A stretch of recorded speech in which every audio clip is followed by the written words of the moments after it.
Thank you. So I'm happy to be able to participate in this. I'd written out some comments, particularly about specifically about the book, but I'm not going to go through them. I'm going to make some, as I indicated earlier, basically I'll call them methodological comments about what I'll call the general enterprise. But the first one is just a grumpy observation about the terminology that people are using and it's the sort of the imperialism of the term empiricism. People are using the term empirical to mean we count things and we have formal models, but historical studies are empirical studies. My own work in comparative constitutional law is empirical, almost exclusively. And I just think it's, this is a futile exercise on my part. Everybody uses the term empirical to mean you got numbers in the thing. But it's not. I mean, it's just terminologically inaccurate. Maybe what you want to talk about, maybe even here I'm skeptical about whether what in the sort of philosophy science are called nomothetic versus ideographic studies. Okay, so that's the first thing. I bridle at the use of empirical as a label for this body of work, to the extent that it includes a whole bunch of other stuff. The first, I have two observations about methodology. I have this in my notes under the heading of coding and expertise on the one hand and surveys on the other as the first and second. The coding point is something that Katerina mentioned. And it is that, first of all, I just want to note that what Katerina mentioned as the thing she uses the book as a model for are the quantitative parts of the book, the 4 ways of measuring things and so on. And my own view is that that's probably right. That is what is most distinctive about the book, but it's significant, it's important to note what it is that those parts are about, and that goes to the coding. So the Mila and Adam expressly say that for good methodological reasons, they are not taking into account limitations clauses. And I also think, just so the most straightforward way to put the point here is that what that means is they are not coding the protection afforded in the Constitution to the named rights. Because if you don't know what limitations are, you don't know what the rights that are being protected are. Sort of just the quick and dirty way of making the point is that if you have a right to housing within available resources, and you're coding right to housing, you have no idea what the constitutional right actually is, because anything could be, but lots of things couldn't be within available resources, and you just don't know that. So what you're looking at is the presence of certain words in the Constitution. Now that's not insignificant, but your account of the causal consequences now has to be an account of including words rather than protecting rights in the Constitution. And I came up with in my notes a theory of how words could be effective in the organizational individual distinction. But it's important to note that it's I call them magic words that you're looking at. Now, the multi-method approach supplements that by saying, well, look, okay, so maybe we're coding only words, But we've talked to a bunch of experts, and we have some case studies that rely on, among other things, experts in the domestic system. And here I want to note that methodologically, one has to interrogate the question of expertise. And here, again, to use an example from the book, in the case study of Poland, there's an account of, I have it in my notes as sort of the court packing exercises, where the authors describe the actions taken as, I think I'm quoting this accurately, plainly unconstitutional. And you look at the citation, and it's to Wojciech Siderski. Now, he's a fine fellow, and he knows a lot about Polish constitutional law, but he's also a partisan in these debates. And I would like to know if there were government lawyers who said, no, this action is perfectly consistent with the Constitution. Incidentally, the language like plainly unconstitutional comes up again, I think, in the, what is it, the Bulgarian religion study. So I just want to know who these experts are. Now, I have a theory. People may have seen my writing while quarantine paper, but I have an account of who counts as experts within the community of comparative constitutional scholars.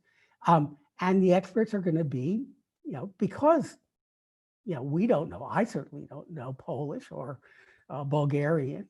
They're going to be people who are part of the community of comparative constitutional lawyers rather than people who are solely domestic Bulgarian constitutional lawyers.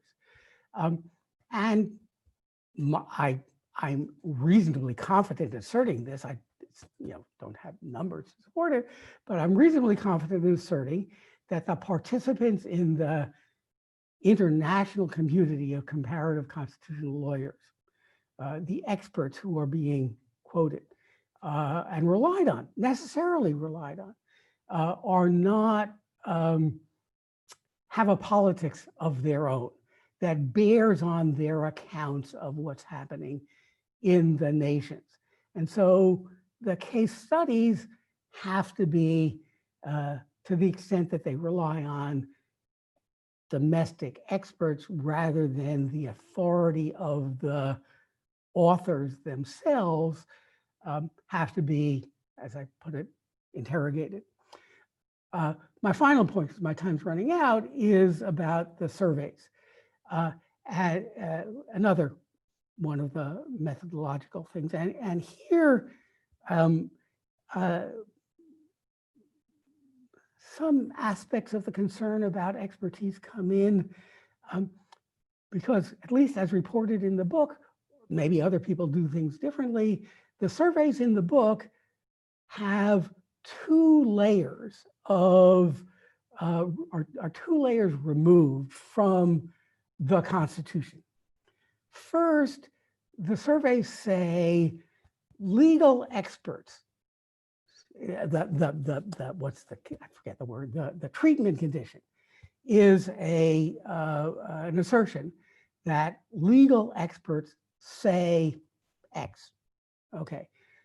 Now you have to ask yourself, well, why, to what extent do people in this population take the assertion that legal experts say X as relevant to an assessment of X's constitutionality? But then, and this actually does come up in the Turkish survey, there's a second layer, which is that we, the survey people, are saying that legal experts say X. And you have to ask yourself,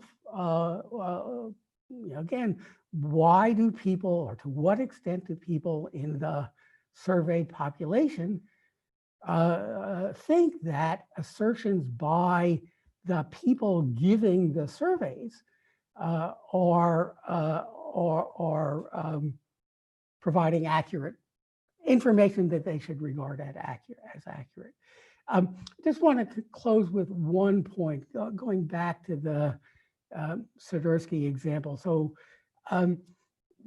relying on Wojciech for an account of the constitutionality of actions taken by the Polish government, I myself would rely on him. I just want to note this, but it's like relying on a position paper by the Heritage Foundation on the constitutionality of Obamacare. Only people who know the US politics will understand that in detail. But it's a partisan assertion. It might be right, but it is partisan. Okay, I'll stop with that. Great, Mark. Thank you so much for these provocative comments. I mean, the case study question is hard, right? We went there, or I went there. I talked to conservative lawyers, and my RA fact checker was actually a Law and Justice Party member, so I did get some reality checks here and there. But okay. And the question on surveys, I'm sure we have a whole panel that will be talking about surveys. So I think we'll come back to those questions, right? What is good survey design, and what are potential things we can improve? We'll come back to later. So I wanted to turn it to, who is next? I think David Landau. Hey, thanks so much, Mila. Mila and Adam, thanks so much for the invitation. It's really terrific to be here. And to have a chance to talk about your terrific book. I know I don't want to repeat a lot of what's already been said because there's been so much praise. It sounds sort of like a Trump cabinet meeting or something, but it's well deserved, right? In this case, in that it's an extraordinary book. And I think just to say a couple things about it, one is, I just think the ambition of the book in and of itself is extraordinary. The use of empirical methods to capture a question like this that's so big, right, as to whether and when constitutional rights matter. I think that's really a great ambition for the field to be able to tackle those kinds of questions in a general way as you do. And then the other is, Ron already said this in a sense, but I think the mixed methods that you use in the book are also very much a model. I mean, it reminds me to some degree, Tom, the book that was done by Ginsburg, Elkins, and Melton on constitutional endurance, which I thought was also a brilliant use of kind of multi-methods. With this, that as well, I think is really extraordinary in there. And it's serious in the way it combines quantitative and qualitative evidence, different kinds of quantitative evidence. So all of that, at least for me, I look at this and I say, this is really terrific. This is where we need to be. And so methodologically, I think it's a terrific project. I wanted to make some comments, I think, about the project that are kind of along the lines of, I guess, directions for further research, and maybe raise some questions as well about the argument, right? So the overarching argument that's been stated is this idea of, that organizational rights that either coexist with or help to create strong organizations are going to be more successful, right? Religion, unions, things like that. I'm not sure it's always that the rights don't really create the organizations, but the organizations may be there. They kind of push for the rights, and then they may be strengthened by them, kind of in turn, and help to protect them. And I think the hypothesis is quite provocative, right? It links, as Ron noted, this earlier work, in our field and other fields, including stuff on, stuff on support structures, for example. But I think it's terrific. And at an abstract level, I share it, right? I think it's got to be right. I wonder a little bit about the way it's operationalized, in the sense that, what's interesting about the book is it proceeds right by right, right? So some rights are kind of organizational, other rights are not. And yet, if you get into the discussion of various kinds of rights, one sees, right, as Mila and Adam point out, that a lot of the rights that are coded as kind of non-organizational, in fact, have a lot of organizations in them. So you have things like news media, right, with respect to freedom of speech. You have healthcare providers and things like that with respect to the right to health. So then I think the interesting thing, kind of the challenge, is whether, I guess in a sense, how you know, what is it that's going on in those cases, right, that makes them different? And is this the kind of thing ultimately that proceeds primarily kind of right by right, or are there a kind of different set of factors that might explain this kind of variation? And I think one thing I would say is, to me, you know, when you start to think about organizations and how they operate in different realms, there's kind of two different questions, right, that I think the book in a way collapses into one, right? So the book says the question is kind of organizational strength across different areas. Clearly that matters and it varies. There's also a set of questions about organizational incentives, right? So organizations have to be present. They also have to have incentives to protect the right.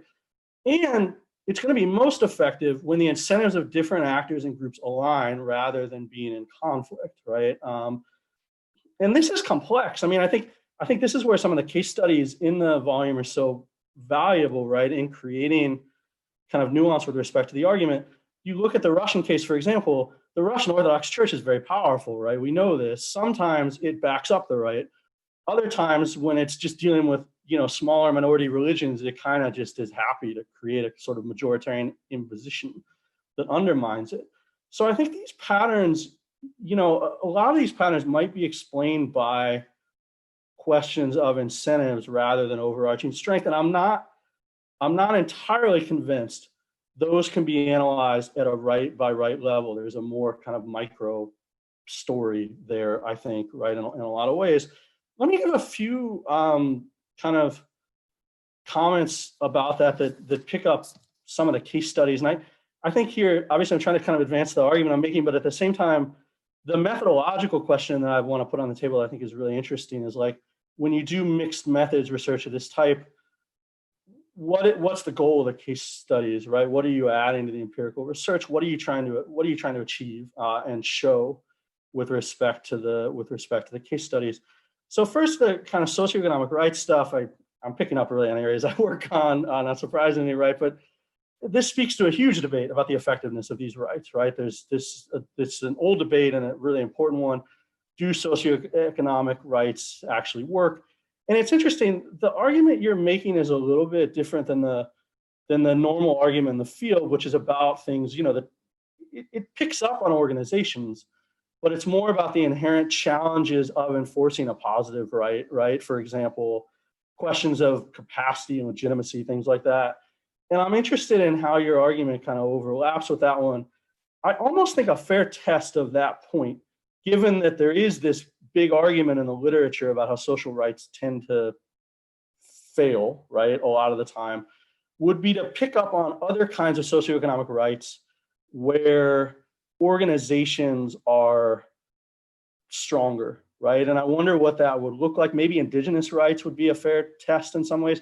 It's not going to be easy. There's data limitations, right? But I just wanted to kind of put that on the table as an interesting question. Then, so picking up on a Colombian case study, I think what's interesting here, so I think you get the details exactly right, in terms of what goes on there and kind of how it operates, right? And the idea is it's very tough. The court issues this ambitious decision. It takes a while kind of for anything to happen. Again, though, I don't think that's a story about organizational weakness per se, right? It's more about, I would call it kind of organizational fragmentation. There's a bunch of organizations there. They work across purposes. They have different visions. Whereas you compare that to another one of the Colombian court's big social rights cases, displaced persons. There, I think the organizations are actually weaker, but they're unified. They're all on the same page. And the court is able to do a lot more with its monitoring process in that case for that reason. So again, it picks up, it's a term that Dionys Roux uses in his book on the South African court that I like a lot, that courts are effective when they exploit the micropolitics, right? And part of what I would suggest is that there are stories about the incentives of organizations that may vary at least as much as strength, that are not systemically different across different classes of rights, and yet I would hypothesize those are very important to success. Let me, because I'm running out of time, just pick up one other aspect of context that I think is really interesting, is that, as has been noted, and I think rightly so, right, the book's case studies focus not entirely, but largely on kind of democratic backsliding cases or liberalism. And I think that's, that's great. It's obviously another one of my areas of interest. So it's really interesting to see the way that rights work or don't work in those situations. The one point I want to make is I think that the function of rights and the way they operate and more importantly, the ways they might fail differ across different kinds of contexts. So when you're dealing with democratic backsliding, you're playing a kind of rearguard action. Institutions have been captured in a lot of cases, and so you're either doing a race against time and trying to enforce rights before your court gets captured, or you're relying on kind of popular mobilization only, right? And all of the official institutions are sort of against you. And the Polish story looks like that, right, at this stage, I think, in a lot of ways.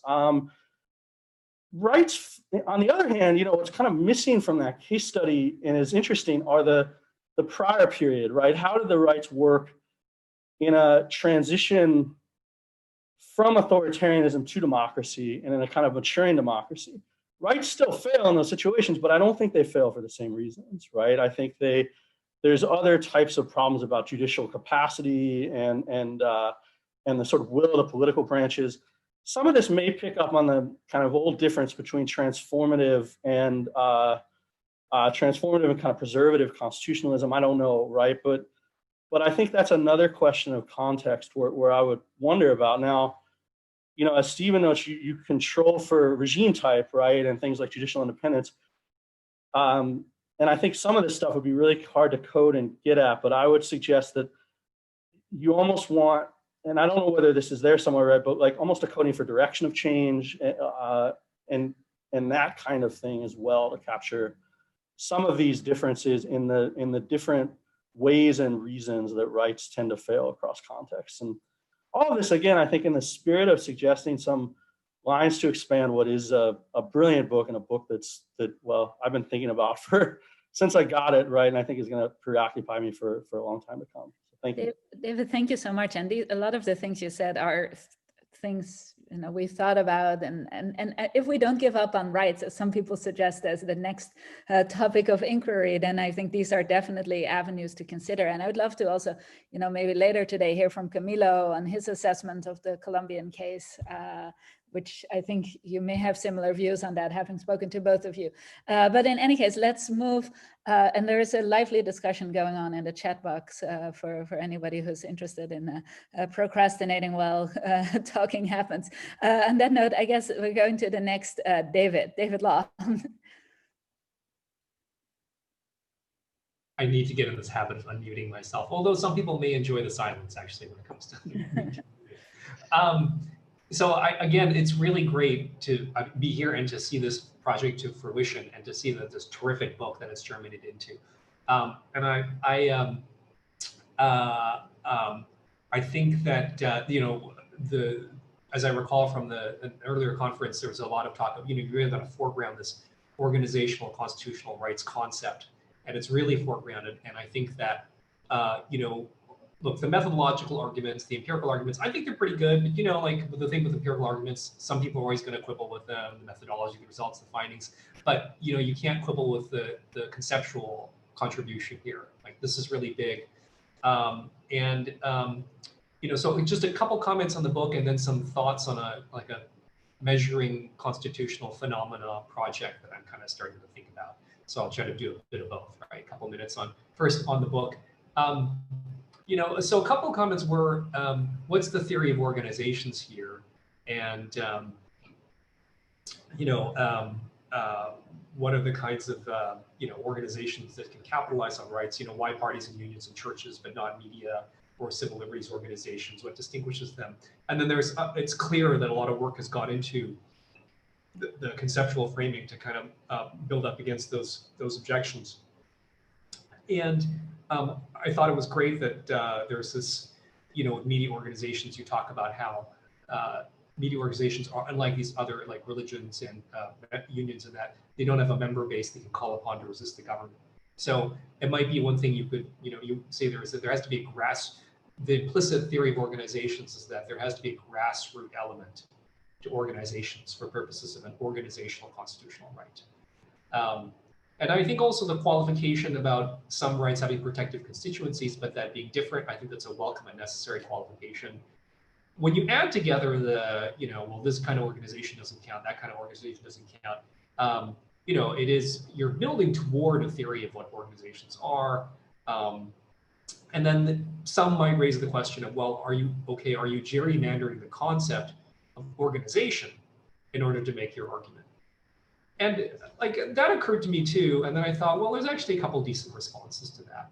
First is, this is fine because even if people say that, you've got them thinking about the scope of your argument and the scope of the concept. And frankly, that means you made your point. If they're asking how far does this concept go, you've got readers speaking your language. I would guess that organizational constitutional right is something that's going to enter the lexicon. I think it already has. And that's a big win, right? So I take this to be the kind of book, and I mean this as a real compliment, that it's the kind of book that people can and will talk about without having read it. That's huge. That's when you know you've made it, when people talk about your book and they haven't read it. I think that really is like the test for a book that's had impact, right? So, they'll either read it or they'll know of it. And I don't think they're going to read it or they're going to know of it because of the empirics of it. I think they're going to read it, they're going to know of it because of the takeaway concept. Okay, and I think that's durable. And then, second, yeah, the empirics are nice, mixed knowledge is great, but it's got logic, it's got empirics behind it, it's got logic behind it. The logic again is rights are better enforced and respected when they're backed by collective action. And then the way I completed that sentence was, so in a way, this is Russell Hardin's argument writ small, right? Hardin's argument about the viability of constitutions is that constitutions are not social contracts because there's no such thing as external enforcement. So they succeed if and when they are self-enforcing. And for me, conceptually, how this sort of takes off from that Hardin point is, why wouldn't that be the same? Why wouldn't the same be true of rights? Just as there is no third-party enforcement of constitutions, there's no third-party enforcement against the government. If you want enforcement, you'll have to do it yourself. And the way to do it yourself is to do it collectively. So, I mean, I am guilty of drinking the Hardin Kool-Aid. I'm a former Hardin student, but for me, that's not like a bad thing for this project to have Russell Hardin written all over it, at least to me. Okay.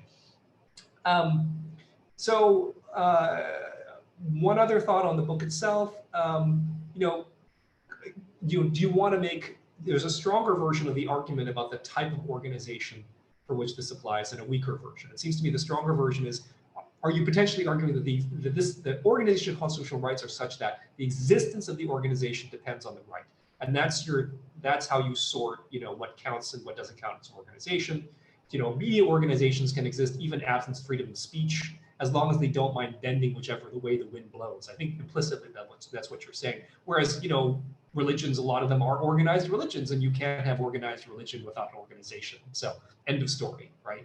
My other version of this could be organizational rights are the ones where there aren't crippling free rider problems. I think there are some problems with that weaker version actually, but that's a possibility. Okay, so yes, I have 3 minutes. 3 minutes? Yeah. So let me try running something by the room here. Kind of kicking around some ideas with Giuseppe Dari-Mariucci and then my former colleague Ryan Whalen and Adam Badawi on how do we measure legal similarity? Like Mila, you and I have done work on measuring constitutional similarity. I've tried to do some work on that myself, using more of the computational linguistics approach. And I think it might be time to kind of take a step back and think both conceptually and methodologically about what is legal similarity, kind of a foundational question for comparative law, not just comparative constitutional, like what do we mean by legal similarity? What could we mean? And how would we go about measuring it? And obviously the measurement strategy is going to depend on how we conceptualize it. And I think this is one of those areas that's critically important. We tend to just jump straight into the operationalization, both the traditional qualitative scholars and, the newfangled empirical quantitative scholars.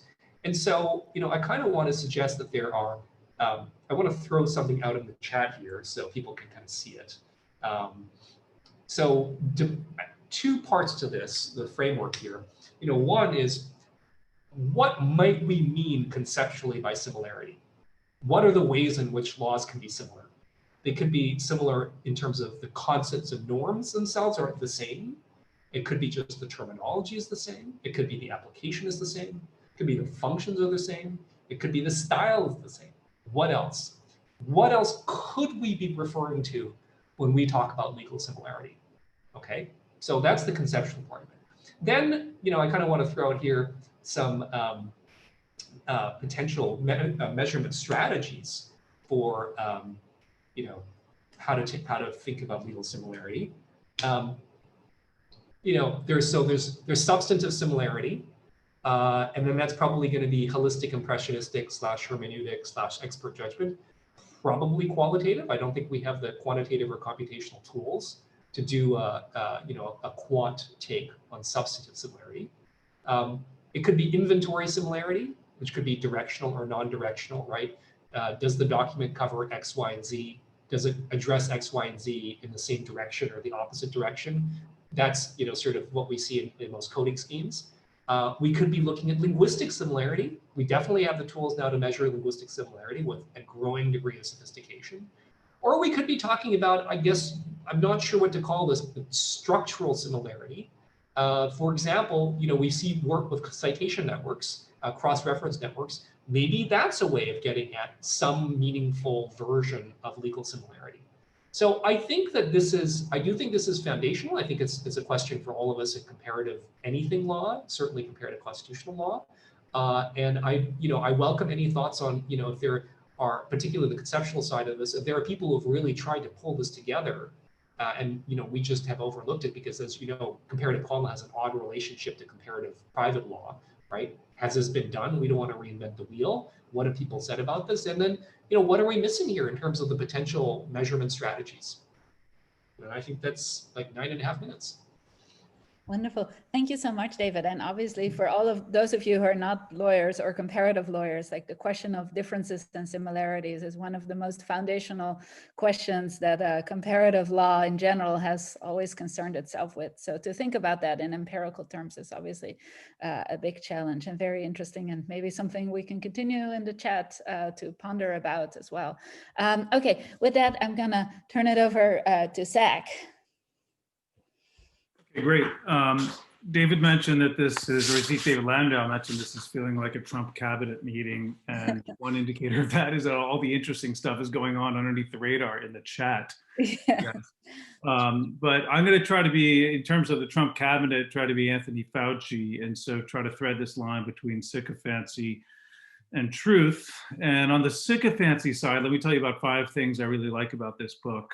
One is, that the authors recognize that rights matter sometimes, not all the time. And this may be obvious, but I feel like this is something that's unappreciated in the literature, the idea that rights is conditional.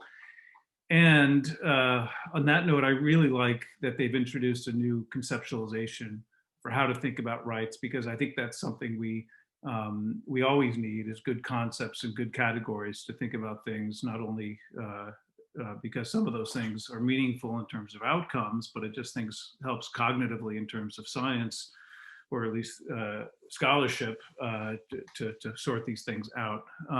And in the same way in the chat that, or actually in his remarks, Mark Tushnet asked for called for some clarification on the methodological language. I think the conceptual language is important too, and that's something I've been thinking about a lot, is taxonomy and ontology and having to speak the same language. So I think that's important here. A third thing is that the empirical work is really systematic and consistent, and you see this with the exact same graphs and analyses across the chapters, and I think that's obviously really helpful.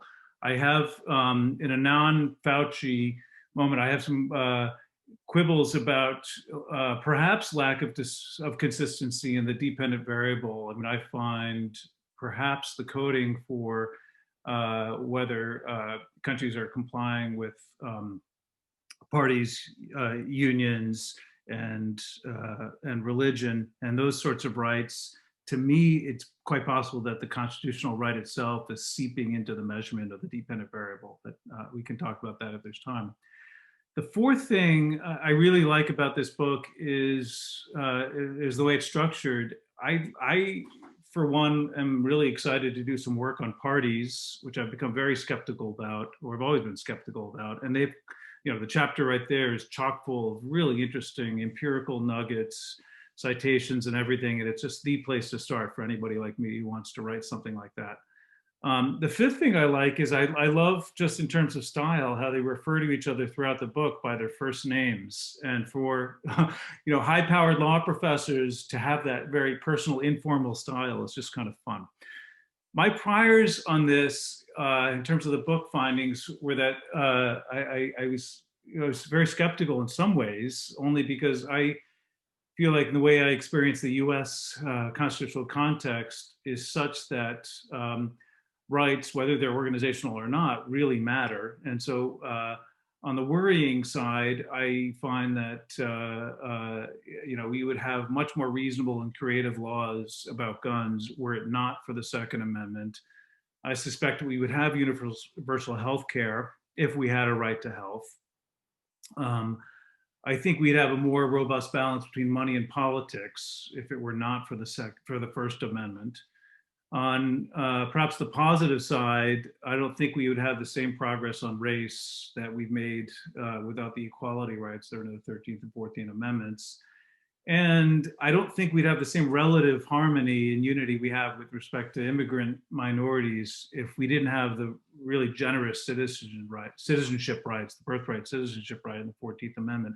So all those things are product of these rights in the US Constitution. I sometimes think, okay, what if we had a constitution like Brazil? It's an interesting counterfactual. If we had a modern constitution, how would things be different? And I think they'd be vastly different, actually. And I think all these things actually hinge on the arguments that Adam and Mila make in the argument. I think the power of interest groups and groups more generally is massive. And I think what they're doing is forcing us to think about these mechanisms, compliance, in exactly that way. I think a lot of large N analyses of the impact of rights really don't get into that black box, and certainly not into groups and to civil society and public pressure. And I think that's what Mila and Adam's book really forces us to start thinking about. As I said, I've become really quite ambivalent, as probably most of you are, about interest groups and parties and lobbies, and even unions probably. And I was thinking about this in watching the hearings, and Senator Whitehouse had this very passionate account, I don't know how many people caught it, of the role of interest groups in the campaign for Supreme Court judges and their involvement in amicus briefs and the nurturing of litigation along the way as it gets to the Supreme Court. And for those of us non-lawyers who don't follow the Supreme Court that closely or these cases, it was interesting to know that the sausage making in the judicial branch is really not that different from the legislative branch, that interest groups and lobbies are involved in both. And it really forces us to think about civil society in a powerful way. And I don't think it's just the organized groups. I don't think it's even just institutionalized groups. I think it's sometimes citizens and social movements that are coordinated in different kinds of ways. So I think about Black Lives Matter a little bit, and it's very clear to me that these things can coalesce, or at least groups can coalesce very quickly, especially if there's a video. And seeing police abuse is very different from an eyewitness account. And it's more graphic, of course, it makes it real, but it's also shareable and mobilizable. And I think that's, so its essence allows for coordination, exactly the same way that Mila and Adam's groups do. And I mean, all this reminds us that even in the most informal sense, organization and coordination is really powerful. But Adam and Mila make a much sharper claim. I mean, we talked at the break, or I overheard at the break, the thought that they were slipping into talk of a spectrum, that, okay, maybe it's not just these organizational groups, maybe, other kinds of things enter. And I think that's exactly right. And my suspicion is that we would see the same thing for individual groups individual rights as we see for organizational rights, if we accounted for the groups. So my suspicion is, if you take these analyses further, that the effect of these membership groups, I'm calling them membership groups, I'm thinking about groups that form unions, parties, and churches for reasons other than fighting for a right. And I think the effect of those very direct membership groups will go away once we start accounting for informal interest groups. Okay, one final thing that comes up in the book, which fascinated me, was some reference to groups that really, evolved with constitutional rights. And so one thing that comes out of this book is that there's a tangled web of interest groups out there. Lobbies we know are active in making constitutions. I've been studying that in Brazil quite a bit, but it's also the case that the enactment of the provision creates these groups as well. So Adam and Mila talk about this group called Article 19, interest group that supports free speech, is named after that article in the Universal Declaration of Human Rights. And I started intrigued by that group. I started to do some internet searching on other interest groups that are named after constitutional articles or treaty articles. And it's a really interesting web once you start looking at it. So there's Strategy 31, which is a Russian human rights group named after Article 31 in that constitution, which is the right to peaceful assembly. There's Model 26, which is a group named after Article 26 in the Universal Declaration of Human Rights.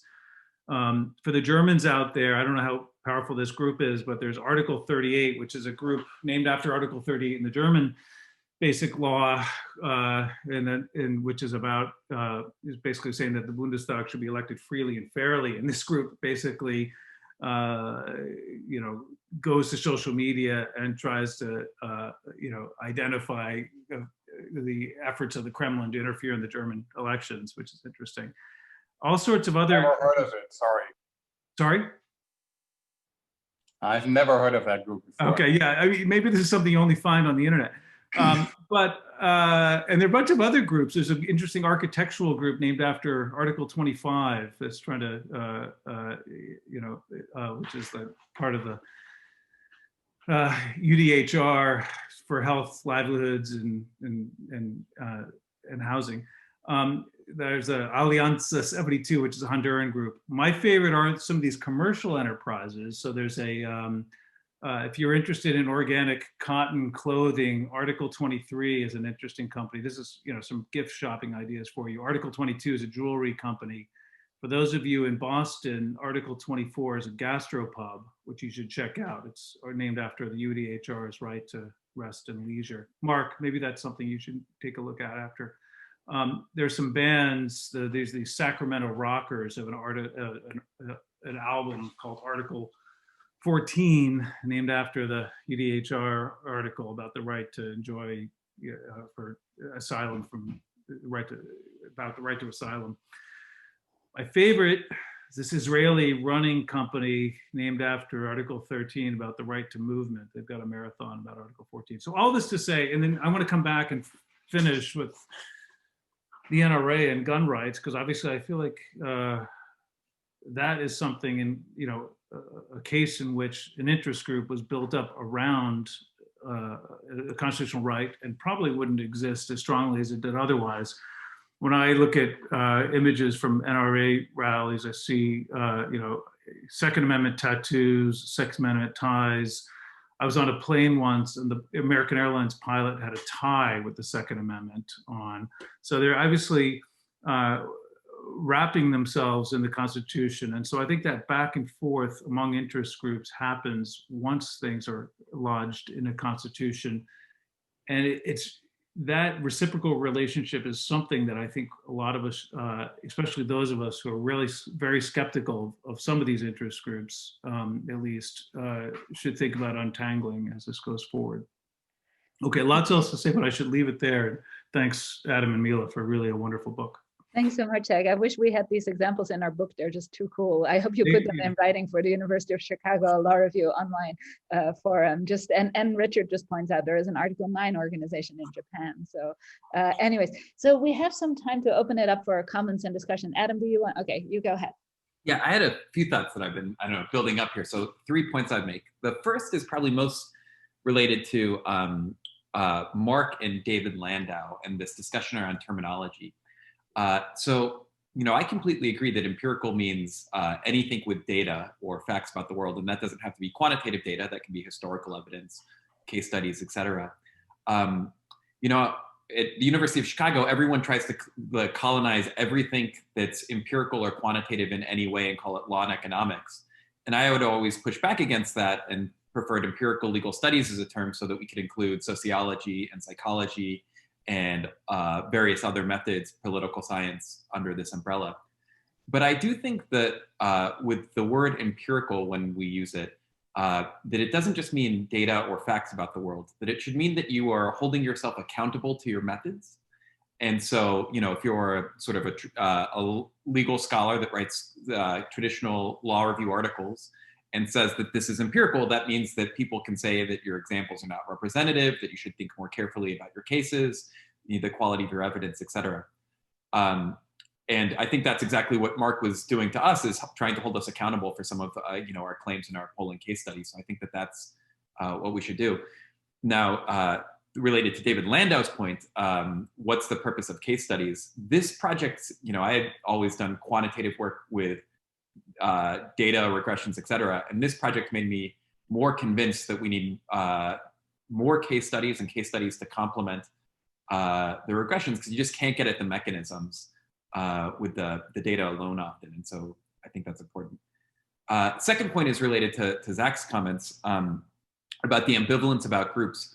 One thing that we really hand wave in this project is we say constitutional rights helps these groups, and then we don't really say whether or not that's a good thing or not.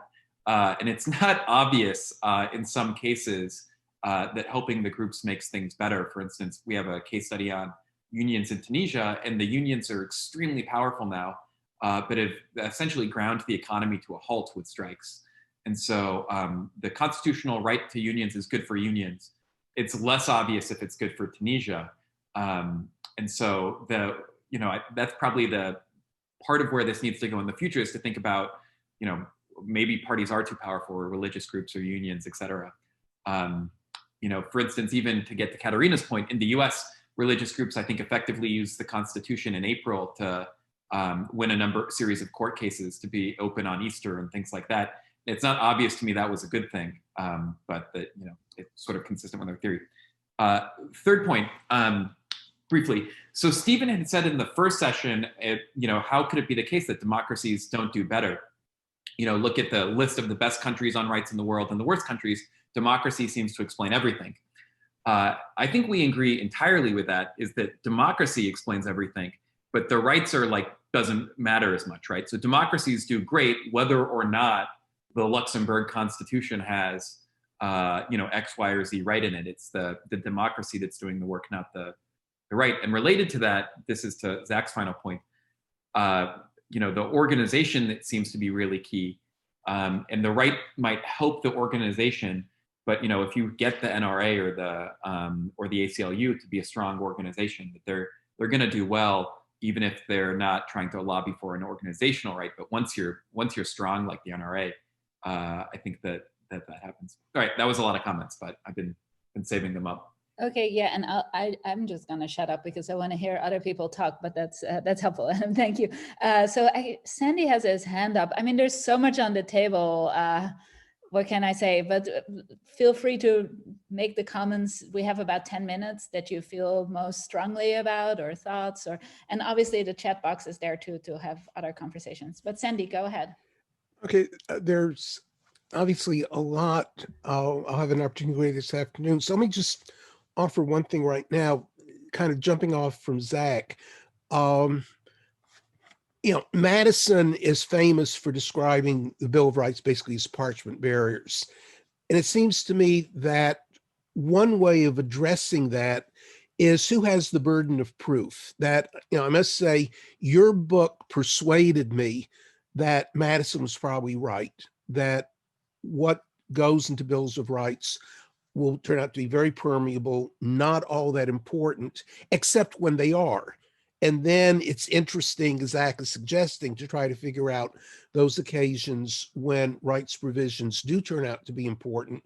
But I do think there, for all of us, especially the Americans who are inculcated in a certain view of the Constitution, the question really is, who's got the burden of proof? Do we really think rights are terribly important in the Constitution so that people like yourselves were very skeptical of and want to do what we can to shore up the argument that rights really and truly are important? Or have some of us really accepted the view, for whatever reason, that we greatly overemphasize the importance of rights provisions, so that your book is just, kind of a wonderful godsend to reinforce some priors that we bring to this debate?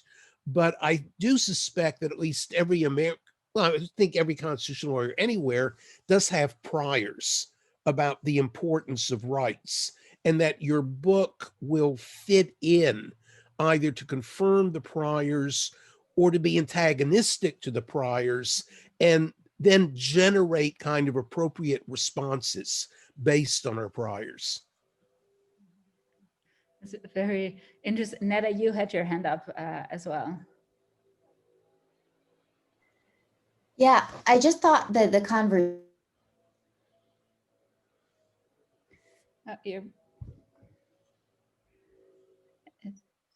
Can we hear Netta?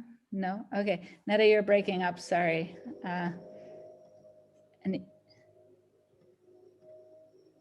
Okay, let's move. Anybody else want to respond or have a question, thought to put on the table?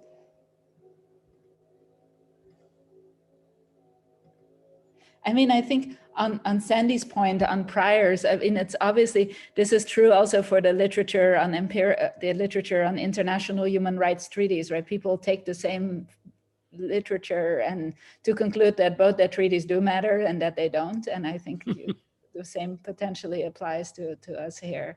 It certainly depends on how you view the world.